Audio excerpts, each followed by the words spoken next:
Well, it looks like the UK media is going to hell because Meghan Markle received her inward wake-up call on the grandest scale. Let's discuss.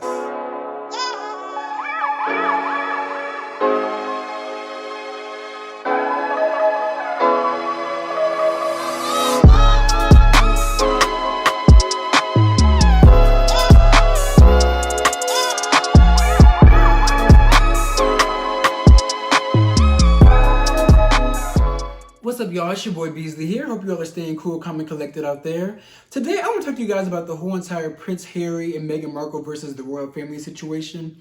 Now, starting off, growing up as a young gay boy, I always was enthralled and infatuated with the whole entire royal lifestyle. Mainly like the superficial things that came with being a prince, you know, like the fancy cars, the nice clothes, the regal royal air that you have to yourself, the security detail, like the latest everything, like everything just given to you hand and foot. That's what I was always interested about and always dreamed about as a young kid. However, as I've gotten older, I've kind of realized there's a whole lot of shadiness and cutthroat to the whole entire royal family. Now, I always looked up to Princess Diana. I feel like Diana, even though she was married into the family, I feel like she was like the perfect representation of the royal family. She was just beautiful. She had the grace and the class. She was a fashion icon. But she overall was really just that girl at that time.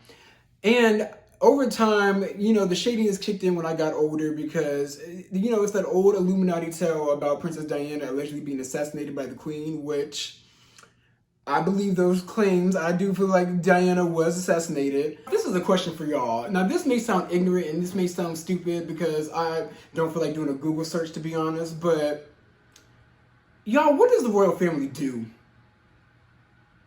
Serious question. What does the royal family do besides show up for photo ops, show up and do photo ops at charity events? Maybe some of the princes serve in the military for whatever known reason. The UK military, they don't really do much of anything. So I really would like to know, what does the royal family do, first off? Like, from what I see, they don't really have that much power. They don't really have much control of the country that they rule over. So we were hip to the game about this entity called the Firm. And allegedly the Firm rules over the royal family. And I think they control their money, if I'm not mistaken. And then coupled with the fact that the United Kingdom, London, whoever has the Prime Minister, which is basically the UK version of our president. So with all that being said, what does the royal family do?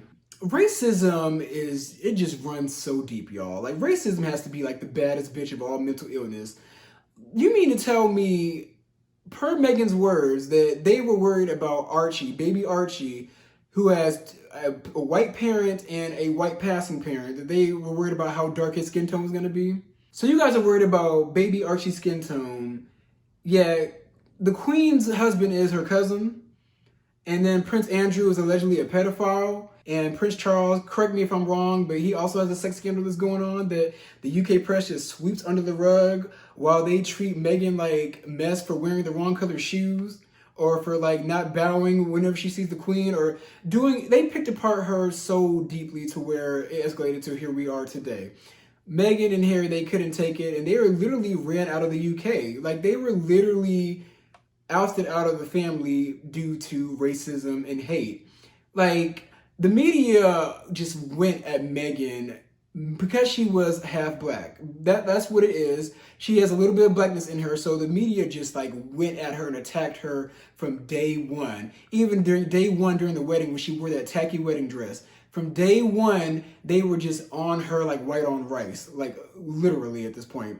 They were on her so bad to where, you mean to tell me that the Queen can step in and, you know, say a word to the press, oh, okay, this is not what we're doing? Like, you mean to tell me they didn't have the type of, like, pull and the power to rein everybody in and be like, okay, look, this is what you're not going to do. You're not going to talk to this member of the family like this. But they weren't going to do that because they didn't see Meghan as a member of the family. Now, coupled with the fact that she's married in, she's black.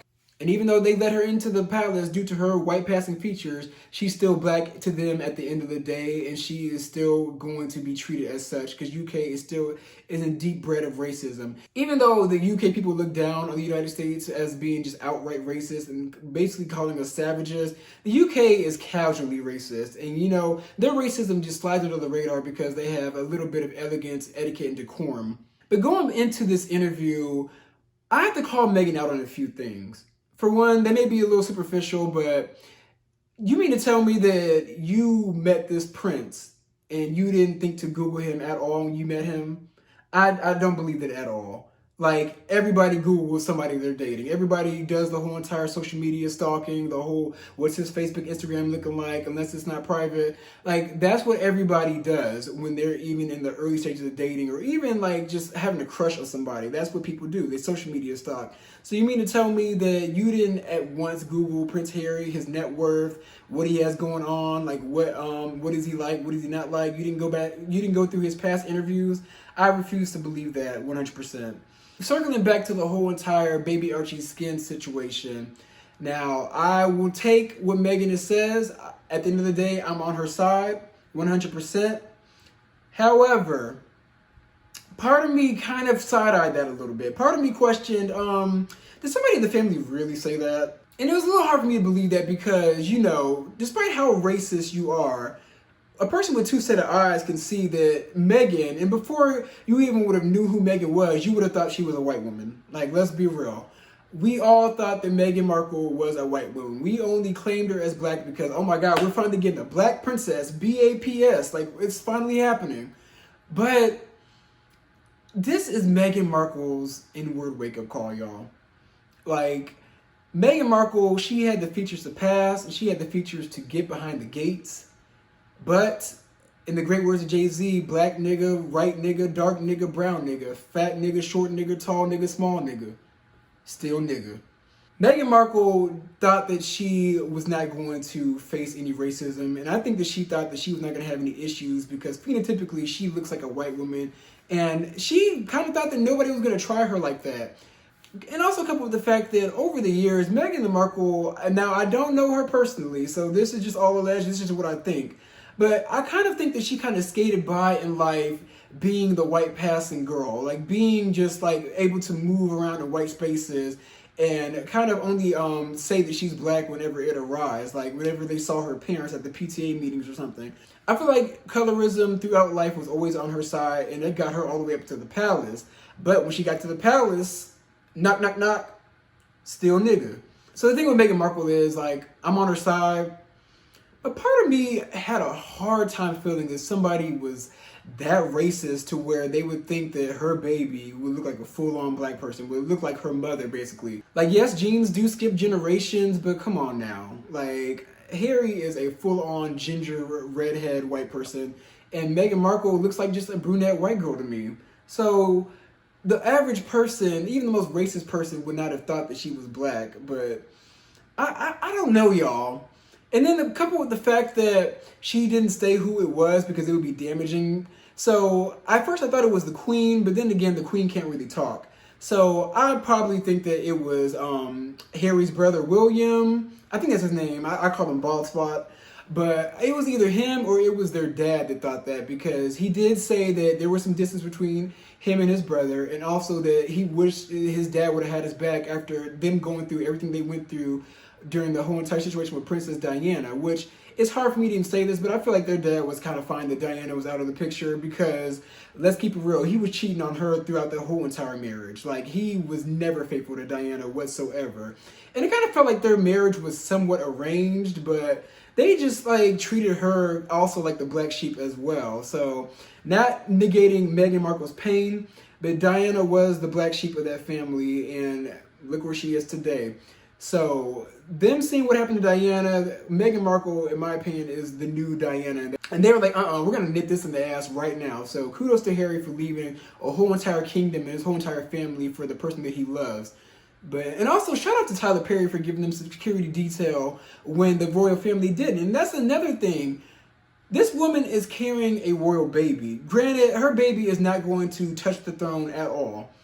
But they could have at least given this baby the title. They could have given them security detail. And they chose not to. That's crazy to me that that baby literally has half a drop of blackness, and they're just not going to receive any type of benefits from being a royal baby.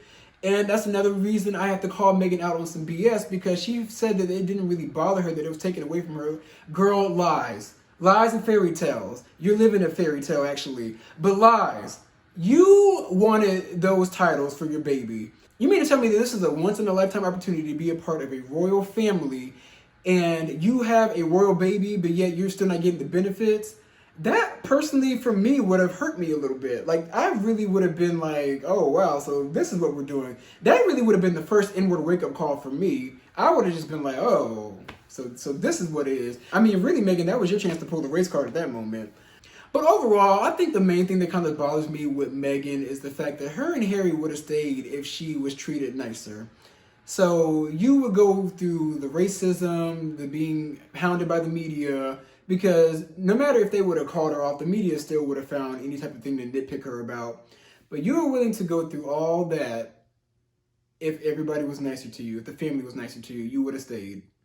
And that just like goes to show that and it's not even against Meghan, but what some black people will go through in an interracial relationship, they will go through all of those things, but not want to date a black person. Now, if I'm not making sense, let me know. But it's like you will put up with all of that from the family, and you wouldn't have to put up with half of that from the black side of things. And also, going back to the Googling thing, you cannot tell me that you didn't Google him or his family, because there's a throwback picture of you at the Royal Palace. And then coupled with the fact that you were excited to get Harry. You were excited to have a prince because you allegedly like left your fiance at the drop of a hat. Like a lot of people don't remember, but Meghan was engaged before she got with Harry. So you left your fiance at the drop of a hat. And you got with Harry, and kudos to you. You got the prize, girl. But you can't sit there and say that you weren't excited and overly just anxious to get down the aisle with this man and bag a prince. Like, you can't tell me that, Meghan. You got, like, just be real for once, girl. But overall, I don't know where this situation is going to lead. Really, the interview with Oprah, like, it was a great, juicy gossip for us. And I think it was kind of like a warning shot at the royal family. Like, listen here. You keep on, we're going to expose you. Even though they did try with Meghan, right before the interview came out, they did an investigation into their staff and tried to expose Meghan as being a mean girl to the staff, but like nobody cares. Like, she's not there anymore, so what difference does it make? Like, the institution in the UK is still going to stand. The royal family is still going to be royal, and the racism is still going to carry on. Like, racism and royalty goes hand in hand at this point. They are the original colonizing family. So overall, the interview, it was very juicy, very entertaining to watch, but it's just not going to do anything. Like, part of me thinks that Meghan thought that she was going to be able to instill some change into this family. Like, girl, this is generations upon generations of bigotry, racism, and incest. So it's just not going to change. I mean, you did your best, girl, but you guys just go ahead, live your life in Los Angeles, wherever you guys are. Go ahead and get a 9-to-5, start acting again. Harry can probably, I don't know what Harry could do, join the military, I guess, but maybe he can go write a book or go down to the reality television and mix it up with the girls. Who knows? But those are my views on the whole entire situation. So be sure to like, comment, and subscribe. And I promise to come at you guys with some more content. I promise y'all this week. Pray for me. But those are my views. Like, comment, subscribe. And I'm going to come at you guys with some more content.